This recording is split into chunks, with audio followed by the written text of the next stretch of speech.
Allora, do il benvenuto a tutti voi che ci seguite, che siete qui presenti per questo primo incontro nell'ambito del ciclo di incontri Quadrante Tedesco. Il ciclo di conferenze Quadrante Tedesco è parte del corso di letteratura e civiltà tedesca, si svolge all'interno del corso di laurea in mediazione culturale. L'iniziativa mira a fornire ai partecipanti conoscenze storiche, culturali, politiche e socio-economiche preziose nel tragitto formativo rivolto alla futura attività lavorativa nel campo delle mediazioni. La serie di incontri con personalità della cultura e del giornalismo dedicati alla Germania d'oggi prevede 3 incontri tematici per delineare la realtà tedesca contemporanea in alcuni suoi aspetti rilevanti di carattere politico, culturale e storico. Ringrazio la professoressa Polledri e ringrazio Paolo Valentino, che abbiamo la fortuna di avere qui con noi. Valentino, dal 1984 al Corriere della Sera, è stato corrispondente da Bruxelles, Mosca, Berlino, Washington. Ha raccontato i maggiori avvenimenti degli ultimi 30 anni, la caduta dell'Unione Sovietica, la fine di Helmut Kohl, i governi rosso-verdi in Germania, l'elezione di Barack Obama alla Casa Bianca. Ha intervistato tra gli altri Helmut Schmidt, Helmut Kohl, Gerhard Schröder, Barack Obama, Joe Biden, Vladimir Putin, Hassan Rouhani.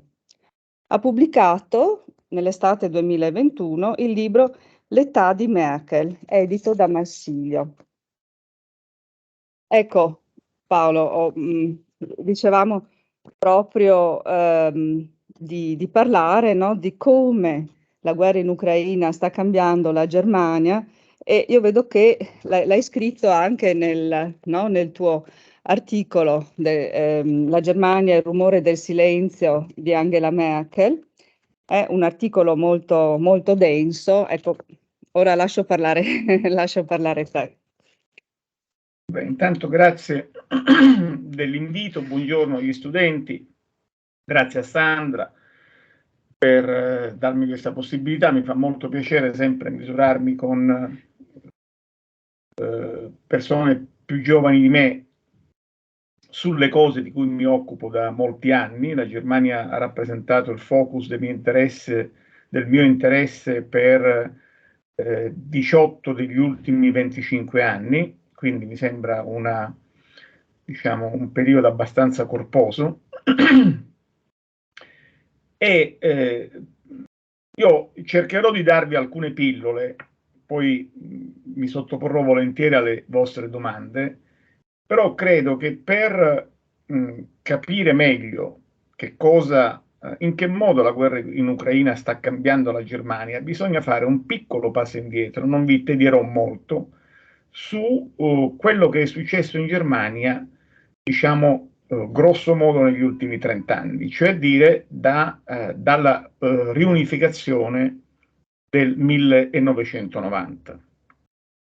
La Germania esce dalla guerra fredda con la caduta del muro di Berlino, un anno dopo, contro il parere di molti leader occidentali, Margaret Thatcher, contro i dubbi di François Mitterrand, contro i dubbi di Giulio Andreotti, sponsorizzati ma non troppo dagli americani, grazie alla saggezza e anche all'irruenza di Helmut Kohl, la Germania riesce a realizzare una unificazione che cambia i dati geopolitici dell'Europa, nel senso che rimette al cuore dell'Europa un paese di 80 milioni di abitanti, un paese con una massa critica economica, culturale, politica, non strategica però, che ovviamente è destinata a cambiare gli equilibri in Europa.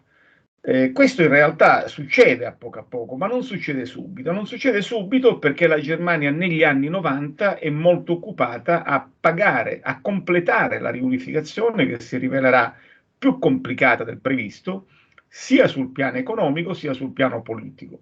Sul piano politico perché le due metà della Germania rimarranno a lungo, diciamo, estraniate come l'una dall'altra, rimarranno lontani per mentalità e per cultura, ci vorrà molto tempo e ancora oggi diciamo, l'unità culturale, l'unità politica, l'unità identitaria non è stata del tutto completata. Sul piano economico, perché la riunificazione tedesca si rivela un'operazione molto costosa, in presenza di un sistema che avrebbe bisogno di essere riformato, ma che Helmut Kohl, un po' per sua indole, un po' per volontà di non smuovere le acque, si rifiuta di fare sostanzialmente. Per cui la Germania negli anni 90, alla fine degli anni 90, viene addirittura descritta come il grande malato d'Europa. È un paese che cresce poco, è un paese dove c'è una disoccupazione relativamente alta, ovviamente rispetto agli altri, cioè relativamente nel senso che, meglio, assolutamente alta, nel senso che relativamente rispetto agli altri paesi europei magari non è altissima, ma per gli standard tedeschi è abbastanza alta, siamo sopra l'8%, arriviamo quasi al 10%, che sono cifre molto alte per le tradizioni tedesche. Tutto questo a fine, a cominciare dal 2002, quando il governo di Rosso-Verde, di Gerhard Schröder e Joschka Fischer, vara una serie di riforme che modificano, che creano un cambiamento radicale nello Stato sociale tedesco. È la più grande riforma dello Stato sociale, parliamo di mercato del lavoro, pensioni e welfare state, sistema sanitario, dai tempi del principe Bismarck. È una riforma che riporta sotto controllo, diciamo, la spesa pubblica. Tenete presente che nel contempo il governo rossoverde ha fatto anche una serie di riforme importanti dal punto di vista sociale, ha introdotto lo ius soli al posto dello ius sanguinis dal punto di vista della cittadinanza, ha deciso l'uscita dal nucleare, che è una cosa che poi ci accompagnerà dopo durante la mia esposizione. Ha svecchiato il paese sostanzialmente, rimettendolo un po' al passo con i tempi sul piano appunto sul piano sociale, sul piano culturale. Contemporaneamente nel 2002 Schröder fa la scelta della riforma dello Stato sociale, che si rivela una riforma molto efficace, anche se costa molto politicamente in termini di voti alla socialdemocrazia, che viene accusata di tradire la sua clientela tradizionale, e non a caso puntualmente nel 2005 Schröder, proprio su quella scommessa, cioè la riforma dello Stato sociale che lui ha condotto in porto, perde le elezioni. Perde le elezioni di poco, in realtà pareggia le elezioni, però di un soffio è in testa la CDU, guidata da una giovane sconosciuta, una donna venuta dall'est che fino a quel momento era conosciuta solo per essere chiamata la fanciulla di Helmut Kohl. Si chiama Angela Merkel. Helmut Kohl l'ha fatta ministro già nel 1990, ministro delle pari opportunità, e poi era stata ministro dell'ambiente, poi era andata all'opposizione quando nel 1999 lo scandalo dei fondi neri travolge Kohl. Angela Merkel si ritrova prima segretaria generale della CDU e poi, e poi presidente della CDU quando lo scandalo finisce per coinvolgere anche il successore di Helmut Kohl alla guida della CDU, cioè Wolfgang Schäuble.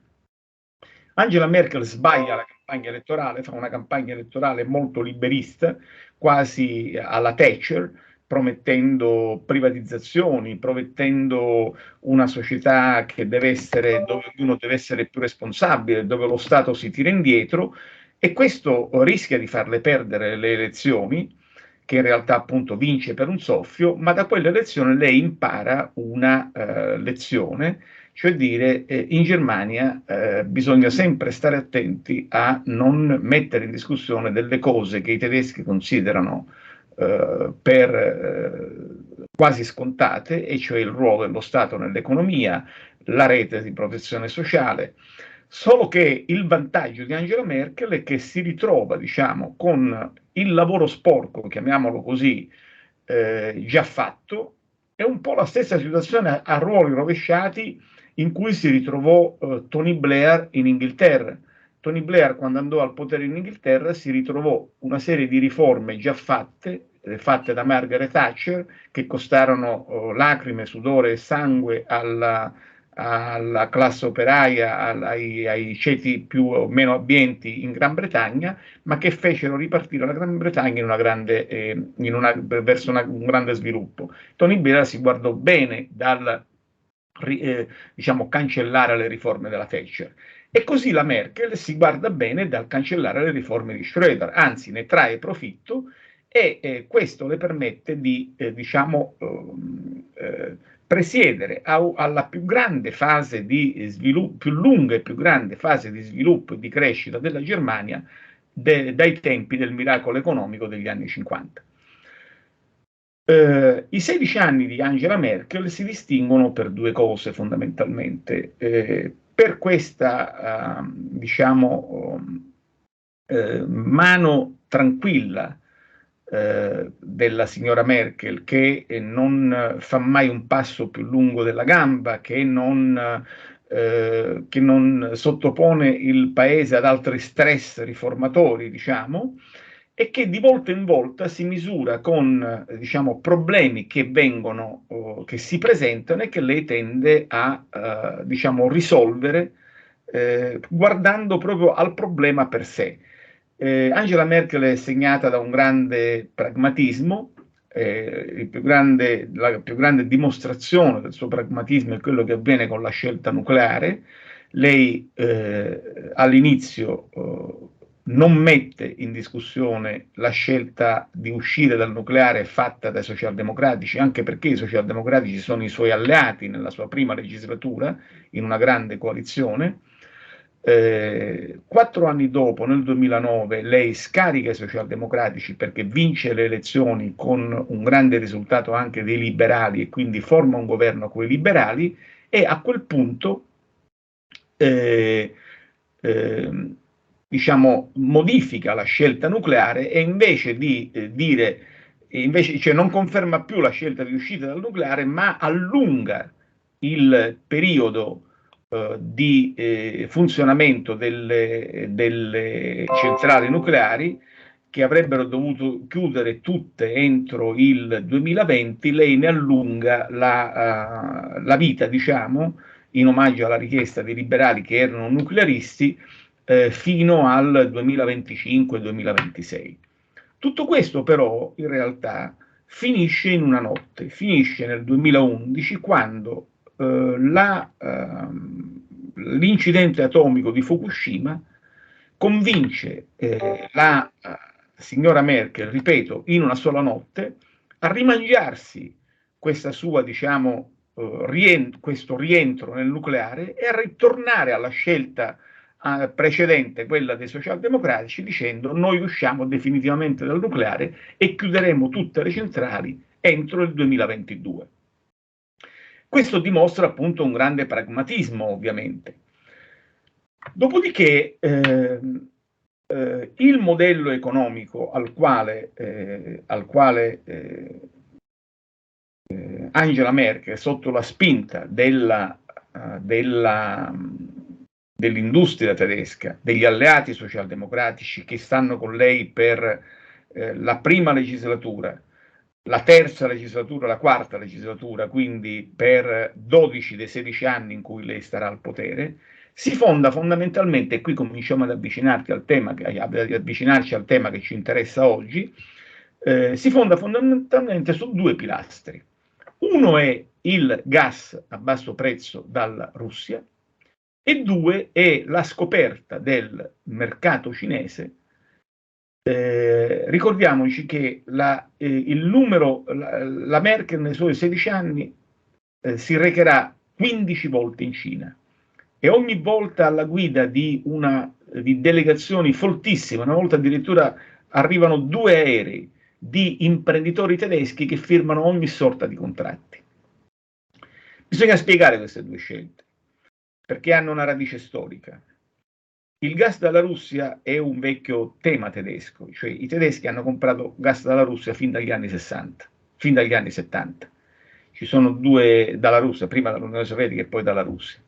C'è la necessità di stabilire con l'Unione Sovietica un rapporto di cooperazione, c'è un senso di colpa dei tedeschi che sono responsabili di aver causato 40 milioni di morti nell'invasione nazista dell'Unione Sovietica nel 1941, ci sono diciamo debiti storici, ma c'è anche una grande convenienza economica.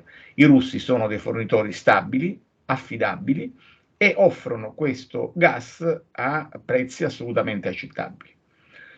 Tutta questa cosa qua, ovviamente, diventa, diciamo, ha un catalizzatore fondamentale, cioè dire la Ostpolitik di Willy Brandt, che viene il cancelliere tedesco, socialdemocratico, primo cancelliere socialdemocratico tedesco, eletto nel 1969, che inaugura la cosiddetta Ostpolitik. La Ostpolitik durante la guerra fredda fu una politica di apertura verso l'est, di dialogo verso l'est, sia con i paesi del patto di Varsavia, soprattutto con la Germania Est, sia con l'Unione Sovietica, che consentì questo canale e che secondo molti analisti della guerra fredda fu anche una delle ragioni per cui i paesi, le opinioni pubbliche, e soprattutto dei paesi del patto di Varsavia, ebbero accesso a una serie di, diciamo, informazioni, di contenuti culturali, di modelli di riferimento che poi rappresentarono l'humus nel quale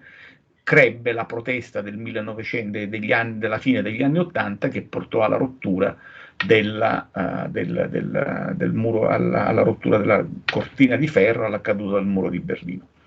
La Ostpolitik, una volta finita la guerra fredda e quindi diventati i paesi ex del patto di Varsavia parte o dell'Europa o della NATO, quindi del blocco occidentale, diciamo, ebbe la sua propagine, ebbe la sua continuazione nel rapporto con la nuova Russia post-sovietica. Ed è questa una caratteristica politica che, diciamo, fu il tratto identitario, è stata sempre il tratto identitario dei socialdemocratici.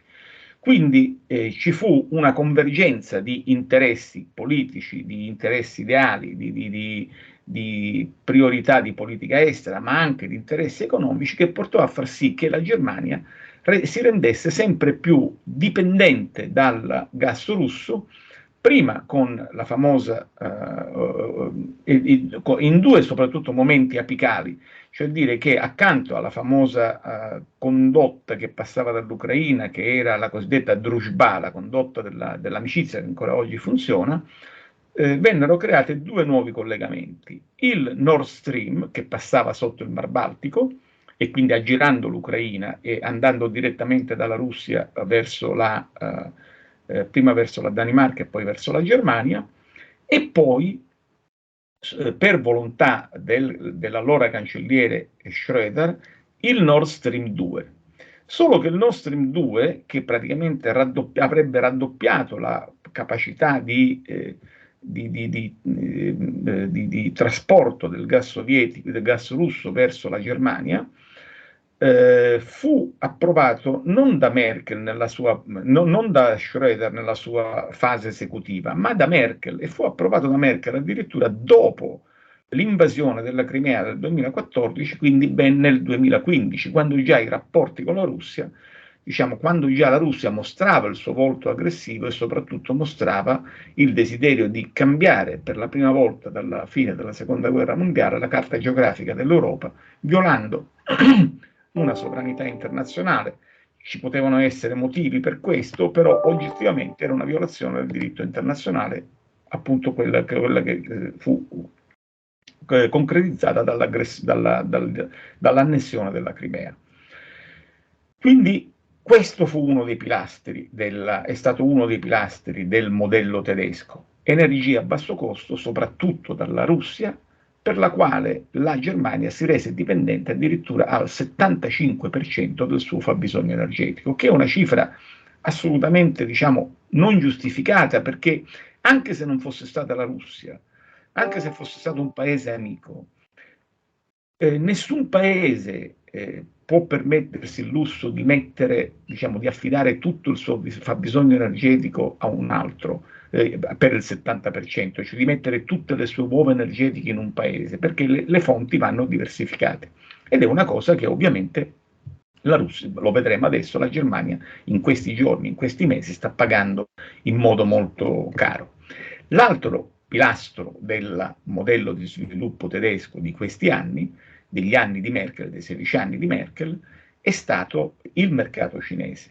Quindi una totale apertura al mercato cinese, dal quale la Germania importava componenti a bassissimo costo, per esempio i microchip, li assemblava nelle sue catene di valore con tecnologia tedesca, costruendo dei prodotti ad altissimo contenuto di tecnologia, vedi le auto, vedi i treni super veloci, vedi le macchine industriali e via dicendo, che poi venivano riesportati in Cina con dei profitti favolosi.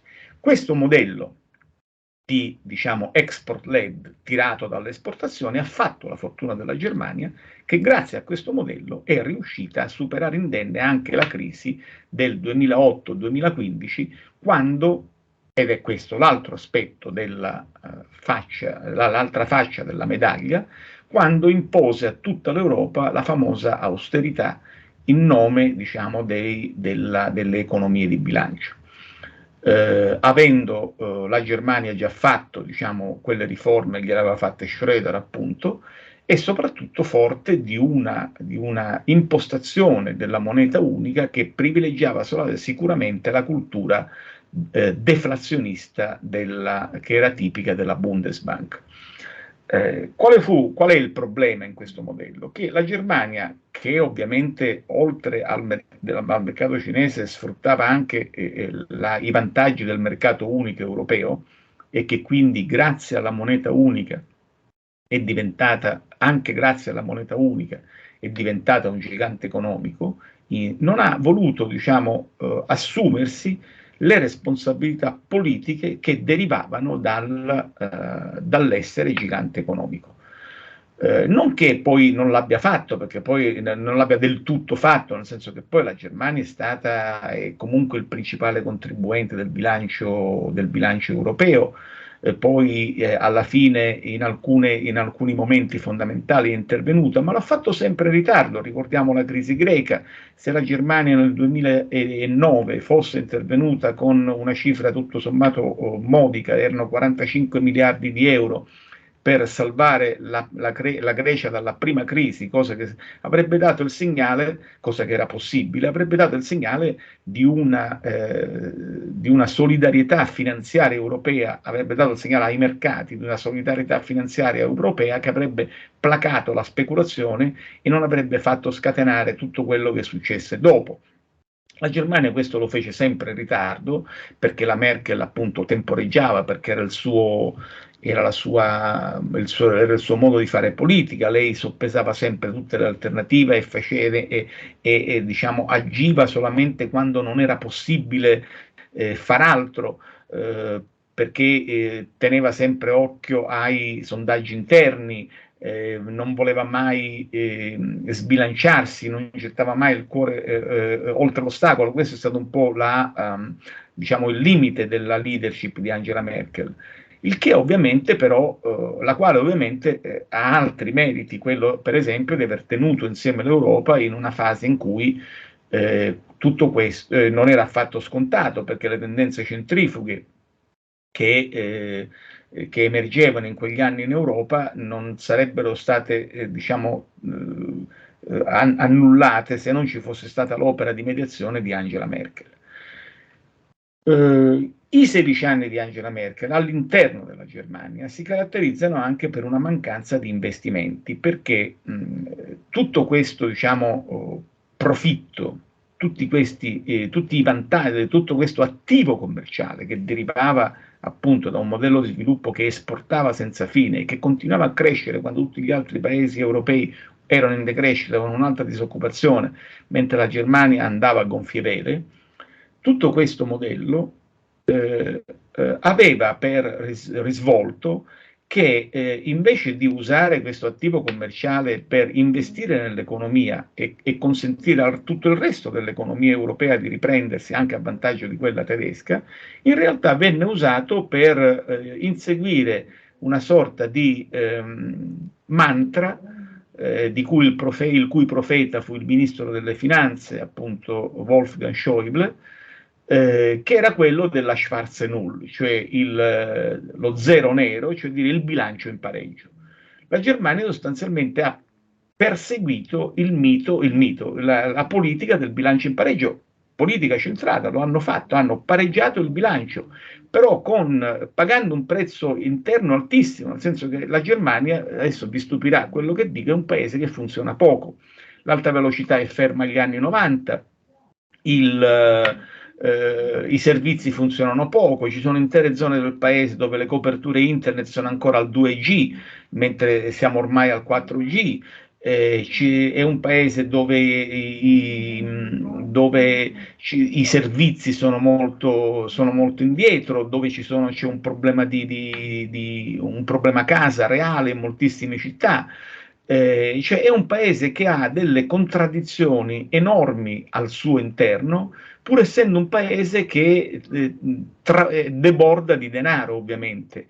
Denaro che però in tutti questi anni è stato sempre utilizzato per riempire le casse pubbliche e tenere il bilancio in pareggio.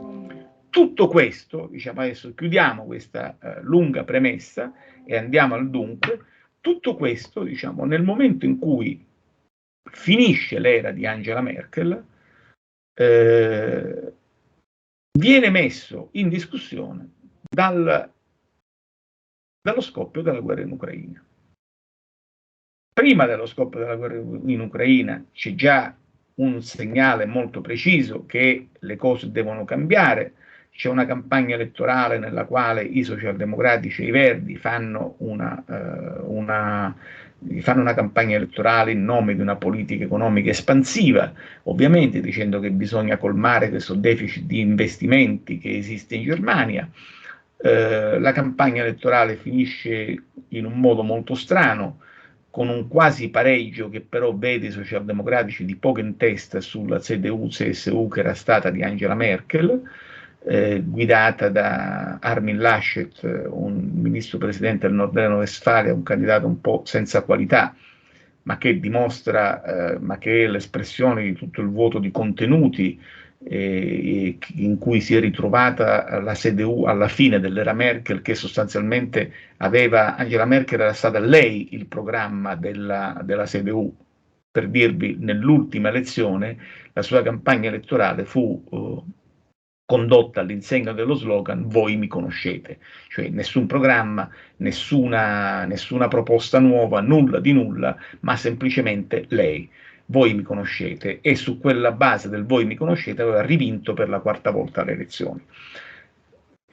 Uscita di scena Angela Merkel, nasce una coalizione molto composita, prima volta nell'arco di 70 anni, cioè dire invece di 2, 3 partiti di ispirazione sostanzialmente diverse fra di loro, perché ci sono i socialdemocratici e i verdi che hanno in comune alcune cose ma non tutte, per dire hanno in comune la politica economica espansiva, però i verdi sono molto ambientalisti, mentre i socialdemocratici sono ancora molto legati allo sviluppo industriale, e però c'è un terzo in comune, che sono i liberali, che rappresentano, diciamo, il fronte liberista, appunto il fronte delle privatizzazioni, il fronte di una politica deflazionista, e quindi è una coalizione, diciamo, molto composita e molto atipica che deve continuamente mediare, e questo lo vedremo come questo avrà un'influenza ovviamente sulla politica economica del governo. Ma tutto questo giunge a un terminale nel momento in cui la Russia invade l'Ucraina. Perché? Perché a partire da quel momento succedono delle cose molto importanti. Innanzitutto che di fronte all'aggressione della Russia contro l'Ucraina, la Germania capisce che non può più limitarsi a fare il gigante economico e il nano politico. E allora, una settimana, 10 giorni, non mi ricordo, poco tempo dopo l'invasione dell'Ucraina, succede la prima grande rottura della tradizione tedesca di questi 70 anni, cioè dire il cancelliere Olaf Scholz annuncia il più grande riarmo della Germania dalla fine della Seconda Guerra Mondiale e annuncia lo stanziamento di 100 miliardi di euro per il riarmo del Bundeswehr, che è l'esercito federale, primo, e annuncia l'impegno a rispettare da questo momento e per sempre il famoso 2% del PIL dedicato alla difesa, che è l'obiettivo indicato, concordato dai ministri della NATO a un famoso vertice a Cardiff e che non è mai stato rispettato dalla Germania, che è sempre, soprattutto dopo, che è vero che ha aumentato progressivamente la spesa pubblica, ma è sempre rimasta largamente al di sotto di questo 2% del PIL. Fra parentesi, non è solo la Germania a non rispettare questo obiettivo, l'Italia si distingue anche in questa schiera di paesi europei che non spendono ancora il 2% del PIL per la difesa. Da quel momento in poi cambia la musica e Scholz appunto annuncia questo riarmo, che è una rottura intellettuale, storica, psicologica, perché la Germania annuncia sostanzialmente che da questo momento vuole proiettare verso l'esterno non solo la sua forza economica, ma anche la sua forza strategica. Ed è questo la prima rottura, il primo cambiamento che produce la guerra in Ucraina. Ma ce n'è un altro ancora più importante. La guerra in Ucraina, soprattutto in seguito dal momento in cui, per rispondere alle sanzioni che l'Occidente impone nei confronti della Russia, Vladimir Putin comincia a usare il gas come un'arma, la Germania si scopre clamorosamente vulnerabile, perché va in crisi il modello economico che ha determinato il suo successo negli ultimi 20 anni e va in crisi perché il gas viene o lesinato perché si cominciano a chiudere le condutture e i suoi prezzi salgono a dismisura, e ovviamente il mercato cinese comincia a essere un problema, perché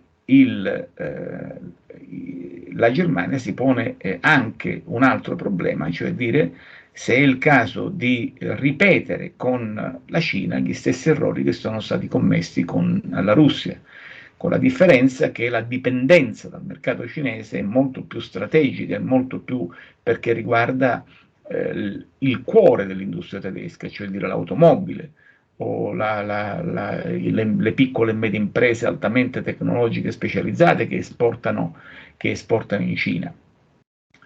Diciamo, la crisi di questi due elementi crea il problema tedesco di questi mesi. Cioè la Germania è alla disperata ricerca di alternative dal punto di vista delle forniture di gas. Tenete presente che è una posizione molto, ma molto peggiore, di gran lunga peggiore di quella dell'Italia, perché l'Italia, che pure era dipendente dal gas russo, è riuscita in tempi molto più rapidi a diminuire questa dipendenza, perché avevamo i nostri rapporti storici col Nord Africa, avevamo il gas algerino, siamo più vicini ad altre fonti di approvvigionamento. La Germania non lo è, quindi stanno in fretta e furia costruendo dei rigassificatori per poter usare il gas importato dagli Stati Uniti, avevano tentato di costruire, di avviare la costruzione di una nuova conduttura che dal Marocco e dalla Spagna portasse il gas verso il nord Europa. Stanno tentando nuovi contratti di acquisto in Qatar, in altri paesi, ma hanno un problema di approvvigionamento molto più forte, perché è vero che le rinnovabili in Germania sono molto più sviluppate di altri paesi, però in Germania hanno un doppio handicap. Uno è quello delle centrali nucleari, appunto non hanno l'alternativa nucleare, che può essere che può essere paradossalmente un ponte più pulito, almeno dal punto di vista dell'emissione di CO2. Poi c'è il problema delle scorie ovviamente, ma dal punto di vista dell'emissione del CO2, paradossalmente l'energia nucleare è più ecologica del carbone del gas. Ai tedeschi sono rimaste solo 3 centrali nucleari, la cui attività è stata prolungata fino al giugno prossimo, creando un contrasto interno al governo, perché il ministro della transizione ecologica Habeck avrebbe voluto chiuderle entro dicembre, mentre i liberali si sono opposti, e quindi adesso ne hanno allungato l'attività fino alla primavera prossima.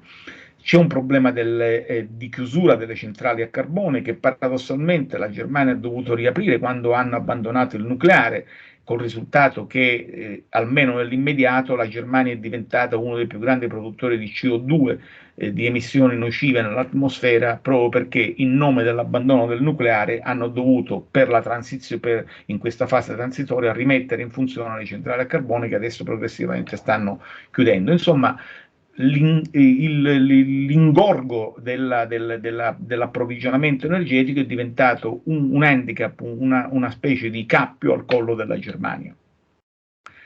Contemporaneamente, e quindi abbiamo detto, crisi del rapporto con la Russia, cioè riarmo nucleare, riarmo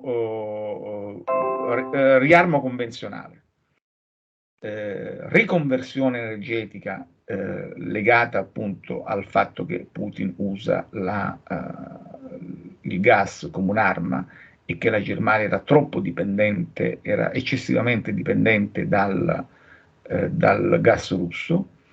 Crisi del rapporto con la Cina, perché emergono tutte le domande sul rischio di un'eccessiva dipendenza dal dragone, dalla nuova superpotenza. E infine un terzo elemento che è legato a questi, ma che ne è conseguenza, anche una crisi del ruolo della Germania in Europa, perché in Europa la Germania ha sempre agito di concerto insieme alla Francia. Il binomio franco-tedesco, che i tedeschi chiamano il motore franco-tedesco, i francesi chiamano la coppia franco-tedesca, è stata sostanzialmente la forza trainante dell'integrazione europea per tutti i 70 anni che sono seguiti alla fine della seconda guerra mondiale. Il che non significa che tra la Germania e la Francia non ci fossero elementi di dissenso, ma questo, diciamo, malavoglia di fare di questo binomio il motore trainante, la forza trainante dell'integrazione europea, è sempre stata una caratteristica dei grandi cancellieri tedeschi. Lo è stata di Kohl, lo è stata di Adenauer ovviamente, lo è stata di Brandt, lo è stata di Helmut Kohl, e lo è stata in modi diversi anche sia di Schröder che della stessa Angela Merkel, che al rapporto con la Germania e con la Francia hanno sempre dedicato molta attenzione e molta cura. Questo rapporto è entrato in crisi perché, diciamo, la guerra in Ucraina, con quello che ha prodotto appunto il riarmo e via dicendo, ha diciamo, messo a nudo la divergenza di interessi che esiste fra Germania e Francia, e quindi questa coppia oggi fatica a ritrovarsi, e questo crea nuovi equilibri nell'Unione Europea, anche perché la guerra in Ucraina ha diciamo, rilanciato il ruolo e in un certo senso anche diciamo, una sorta di priorità morale di paesi, ha spostato, diciamo, il centro di gravità dell'Unione Europea verso est, rilanciando il ruolo di paesi di frontiera come la Polonia, i paesi baltici e i paesi nordici, i quali possono anche perfino rivendicare un ruolo, diciamo, una superiorità morale, perché in fondo loro dicono: noi vi avevamo avvertito che fare affari con la Russia era un rischio, perché Putin, dopo aver invaso la Georgia, annesso la Crimea, avrebbe rivolto le sue mire verso l'Ucraina, e poi probabilmente avrebbe minacciato anche noi. Tutto questo è da provare che poi minacci i paesi baltici o la Polonia, però non c'è dubbio che i fatti hanno dato fino a questo momento loro ragione e quindi questi paesi adesso ambiscono ad avere un nuovo ruolo in Europa e la Germania ovviamente guarda questi paesi per mantenere con loro un collegamento e diciamo, apparentemente sembra trascurare il suo diciamo, rapporto con la Francia. E quindi perfino l'equilibrio dell'Unione Europea, perfino diciamo, la configurazione della casa europea avrà un volto diverso probabilmente nei prossimi anni. Io qua mi fermerei, forse ho parlato anche troppo, ma bisognava dare questo inquadramento e magari ne approfittiamo per avere qualche domanda. Vorrei esortare gli studenti a venire qua e a fare domande. Salve, avevo pensato al fatto che in questo momento di crisi avevamo letto i suoi articoli più recenti, per esempio quello sull'idea di tassare i ricchi in Germania per aiutare chi è più in difficoltà in seguito alla crisi del gas russo. E effettivamente, dopo il suo discorso sul fatto che la Germania ha in realtà delle debolezze che non sono conosciute dal resto dell'Europa. Io mai avrei pensato in realtà che la Germania potesse essere un paese in difficoltà anche banalmente per i treni. Mm, Sempre a confronto con l'Italia, avevo pensato che magari l'Italia potesse essere più indietro su molti aspetti. Quindi questa debolezza della Germania non è qualcosa di noto, è un bene che venga fuori da questi problemi proprio per risolvere in qualche modo. Quindi perché la tassazione sui ricchi è stata rifiutata quando si potrebbe invece imparare da questi errori, da queste debolezze e, e quindi cercare di colmare quelle che sono le lacune del paese? Allora, la questione della tassazione dell'aumento delle tasse sui più ricchi nasce da un rapporto dei cosiddetti cinque saggi, che è un comitato, che è un consiglio di economisti, una struttura semipubblica che ogni anno rende noto un rapporto nel quale fa un'analisi e dà consigli al governo. Diciamo che potremmo dire che l'equivalente di quello che in Italia sono le considerazioni finali del governatore della Banca d'Italia che vengono fatte a maggio in Italia. In Germania la Bundesbank non ha questa tradizione e invece c'è questo consiglio degli economisti, detti cinque saggi, che ogni anno pubblicano questo rapporto. Normalmente hanno una posizione che è abbastanza conservatrice, se vogliamo. Quest'anno per la prima volta sono usciti con questa novità. Tenga presente, bisogna fare anche lì, bisogna vedere il contesto, che per parare il caro bollette, il governo Scholz ha stanziato, non ancora speso, 200 miliardi di euro d'un colpo ed è stato criticato per questo a livello europeo perché ovviamente questa potenza di fuoco appartiene solo alla Germania e quindi crea una disparità fra le economie europee ovviamente. E in un'Europa che vorrebbe coordinare i suoi sforzi contro il caro bollette, questo diciamo questa fuga in avanti tedesca ha fatto ovviamente alzare molte sopracciglia, perché non è stata fatta, è stata una delle ragioni della polemica con la Francia, per esempio, perché non è stata fatta senza nessun, diciamo, corrispettivo o senza nessun coordinamento con l'Europa. Comunque, questa è la premessa. Di fronte a questa premessa, il Consiglio dei Saggi per la prima volta ha detto forse per finanziare questa spesa dovremmo imporre delle tasse sui più ricchi, che comunque in realtà non soffriranno dal caro bollette. Tenga presente che in Germania il 5% il 5% della popolazione possiede la metà della ricchezza, più della metà della ricchezza nazionale. Ora, è una misura che ha senso, che è ragionevole. Se passerà non lo so, e se non dovesse passare, non passa perché appunto siamo in presenza di una coalizione, diciamo, composita, dove i liberali, per esempio, hanno subito detto che loro non l'approverebbero mai perché in una fase di deflazione alzare le tasse dei più ricchi potrebbe rischiare di uccidere l'economia. Quindi c'è un dibattito interno, probabilmente il cancelliere Scholz e i Verdi la farebbero subito, ma il rischio è che salti la coalizione. Quindi la mia impressione è che nell'immediato non ci sarà alcuna tassa sui ricchi, tranne forse qualche misura simbolica, appunto perché ne va della stabilità della coalizione di governo. A mio avviso, concordo con lei che sarebbe una misura di buonsenso.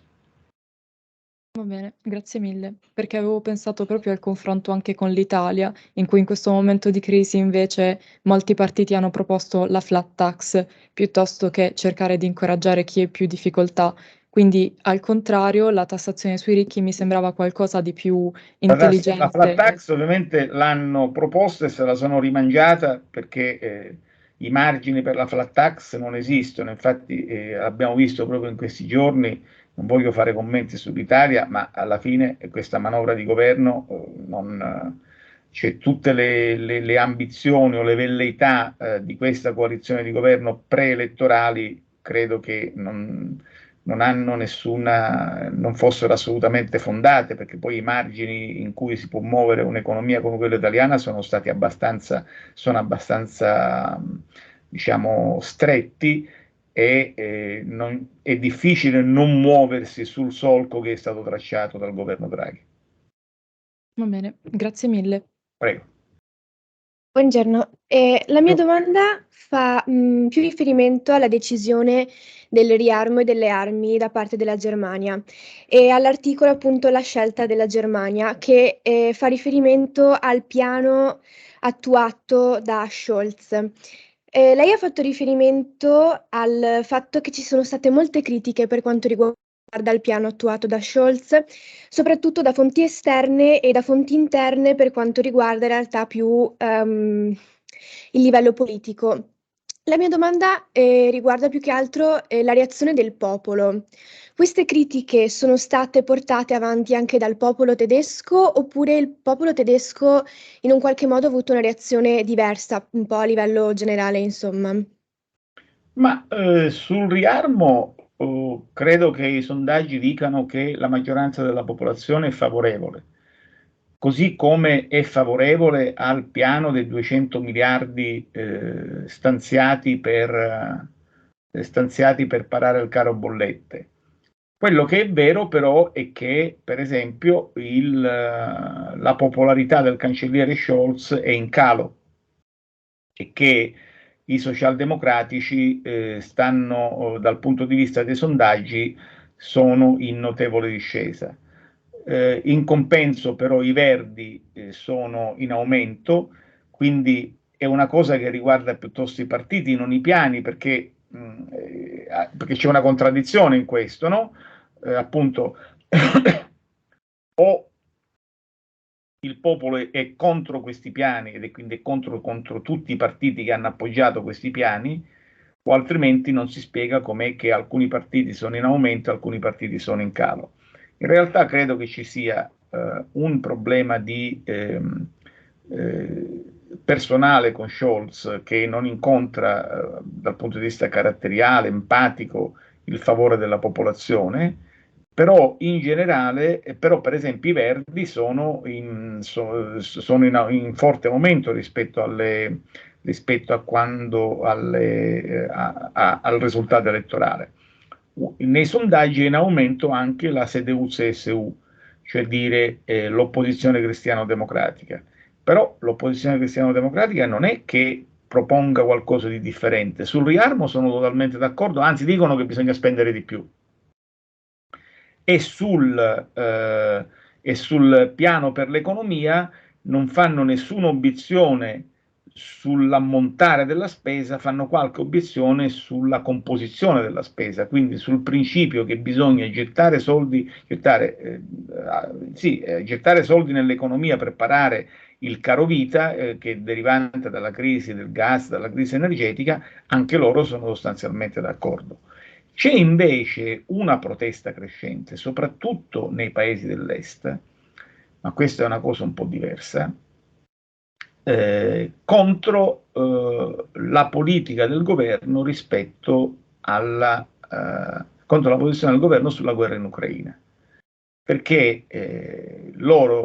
questa parte della popolazione, che ancora è marginale, che diciamo raggiunge livelli più alti, tipo il 25% nei lender dell'est, ma nell'ovest è ancora piuttosto bassa, sono contro le sanzioni contro la Russia e sono per non interrompere il rapporto con la Russia dal punto di vista dell'approvvigionamento energetico.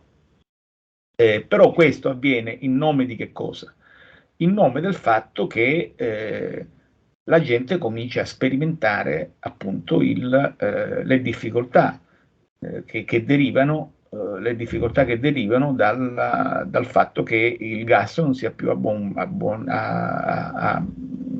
mercato, per cui aumentano le bollette, aumentano i costi di gestione, aumenta il costo della vita, c'è un'inflazione che torna in Germania. Ricordiamo che in Germania l'inflazione ha diciamo, ha un ruolo particolare, ha quasi una paura ancestrale per l'inflazione, perché ricordiamo che la vicenda più traumatica della storia tedesca è la famosa iperinflazione della Repubblica di Weimar, quando si andava a comprare il pane con delle carrette piene di soldi, perché la moneta perse ogni valore, e da allora in poi l'inflazione, la stabilità della moneta è sempre stato un cruccio e un incubo per i consumatori tedeschi, e quindi c'è questa paura ancestrale dell'inflazione.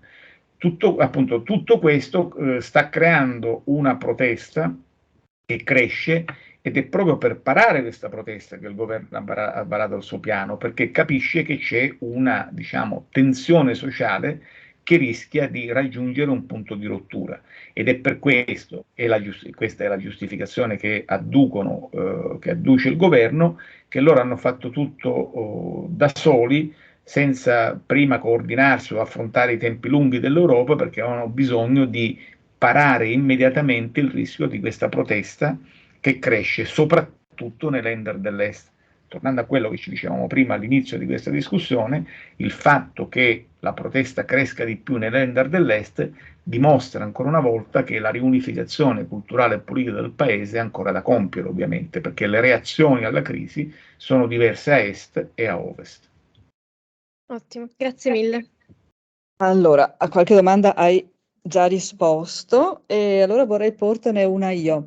Riguarda la Ostpolitik, no? Di cui hai parlato, la Ostpolitik tanto cara ai socialdemocratici, no? E di cui hai scritto Merkel ha dovuto tenere conto quando governava con loro.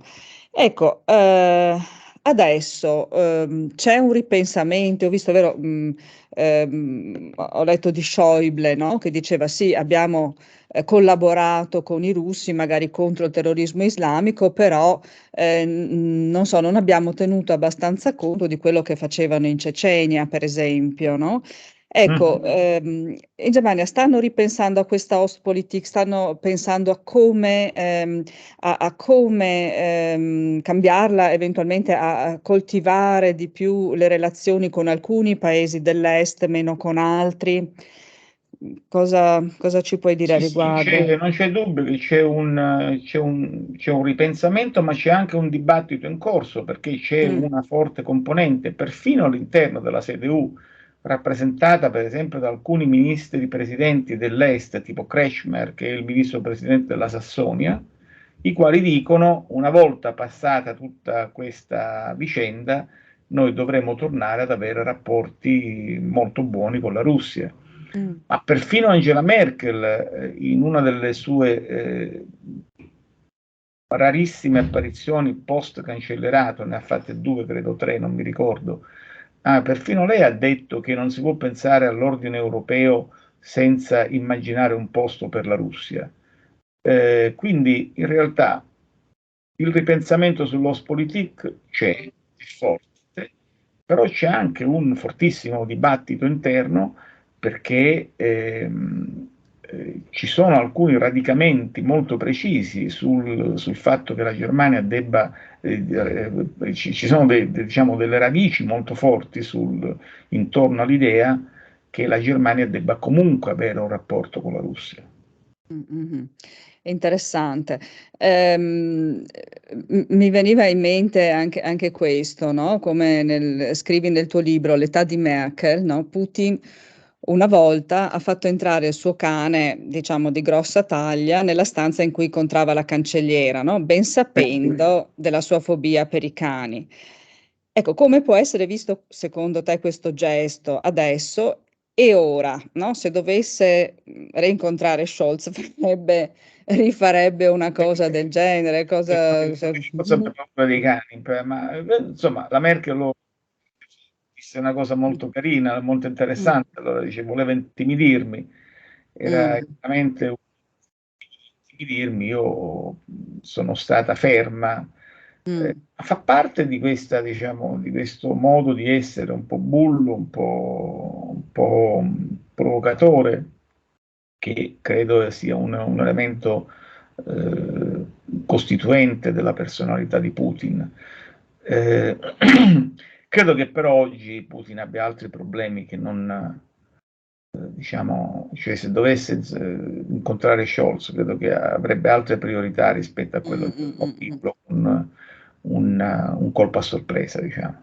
Sì, sì. E poi parlando appunto dell'aiuto, no, che la Germania dà all'Ucraina e agli ucraini, no? Mi dicevi Anche appunto. questo, no, questo bisogna ovviamente anche tener conto di questo, perché la Germania poi bisogna anche tenere tutti dentro tutti gli aspetti. La Germania è stata tanto criticata, c'era un ambasciatore ucraino qui a Berlino che ha spesso attaccato i tedeschi per le loro esitazioni, per le loro titubanze, però la verità è che la Germania è il paese che ha fornito più armi all'Ucraina dopo gli Stati Uniti e la Gran Bretagna, e soprattutto il paese che ha fornito più aiuti economici all'Ucraina dopo appunto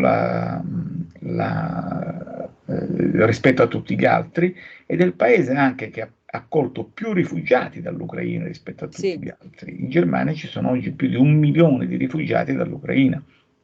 Quindi teniamo presente del fatto che la Germania comunque è stata all'avanguardia nell'aiuto agli ucraini, nonostante, ripeto, esista questa linea di comportamento che ha a che fare con la sua storia, con la sua indole e la sua inclinazione a voler tenere comunque un canale di comunicazione aperto con Mosca.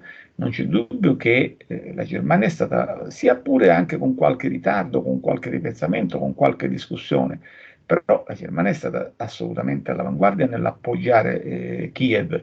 Non ultimo è stato uno dei paesi che non hanno mai messo in discussione, anzi tutti i pacchetti di sanzioni, siamo ormai all'8° e si va verso il 9°, ricordiamo, tutti i pacchetti di sanzioni approvati dall'Unione Europea sono stati sostenuti attivamente dalla Germania.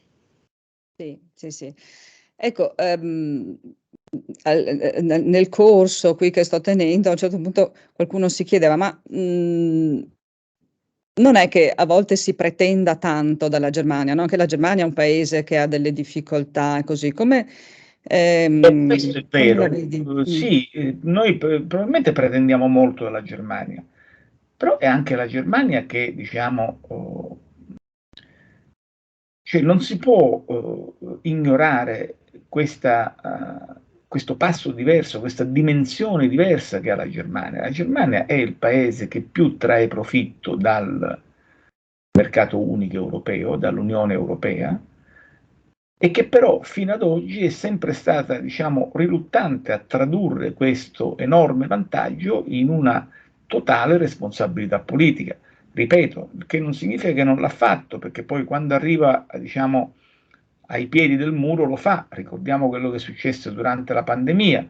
La prima reazione della Germania fu quella di bloccare l'esportazione di mascherine e materiale sanitario verso l'Italia. Dopodiché, quindi reazione classicamente isolazionista, autarchica, non certamente solidale nei confronti dell'Europa. Dopodiché non solo accolsero i malati di Covid negli ospedali del Reno, ma soprattutto fu la signora Merkel a fare il salto della quaglia, diciamo così, a fare una rivoluzione copernicana, accettando per la prima volta e convincendo anche altri paesi come l'Olanda e altri paesi reticenti a farlo, per la prima volta che l'Europa si indebitasse in quanto tale sul mercato dei capitali per finanziare il il famoso recovery plan, che per l'Italia ha significato qualcosa come 250 miliardi di lire di euro del famoso PNRR, che è il primo esempio di solidarietà finanziaria dell'Europa. Dopodiché, ovviamente, lo hanno fatto sempre, anche Merkel lo ha fatto dicendo questa è stata una cosa che è successa una volta, non dovrà succedere più, cioè non è un modello per il futuro e via dicendo, però la verità è che lo hanno fatto. Quindi, ripeto, noi pretendiamo dalla Germania, ma la Germania ha una responsabilità che le deriva dalla sua dimensione, dalla sua forza economica e anche dai vantaggi che che la sua economia trae dal mercato unico europeo, dall'essere il paese leader in Europa. Benissimo, benissimo. Io se non c'è altro, ti ringrazio moltissimo. Ci hai sintetizzato, diciamo, la storia più recente, ci hai spiegato cosa ha portato alla situazione di oggi e come oggi la Germania, appunto, che qua mi ha fatto molto piacere che una studentessa abbia detto, ma sì, non ci aspettavamo che la Germania fosse un paese anche con queste criticità, no? Quindi ci hai aiutato a vederla da un'angolazione diversa da quella a cui comunemente, diciamo, si è abituati. E poi, insomma, hai risposto a tutte le nostre domande, abbiamo parlato dell'accoglienza dei profughi, degli aiuti in Ucraina, di questo momento, diciamo, anche di transizione che sta vivendo la Germania, le varie difficoltà dal punto di vista economico, politico, eccetera. Quindi, niente, ti ringrazio. A nome di tutti, a nome dell'università, a nome degli studenti, e niente, chissà che non ci siano anche altre occasioni. Bene, grazie a voi, grazie dell'invito e buon proseguimento e buona giornata.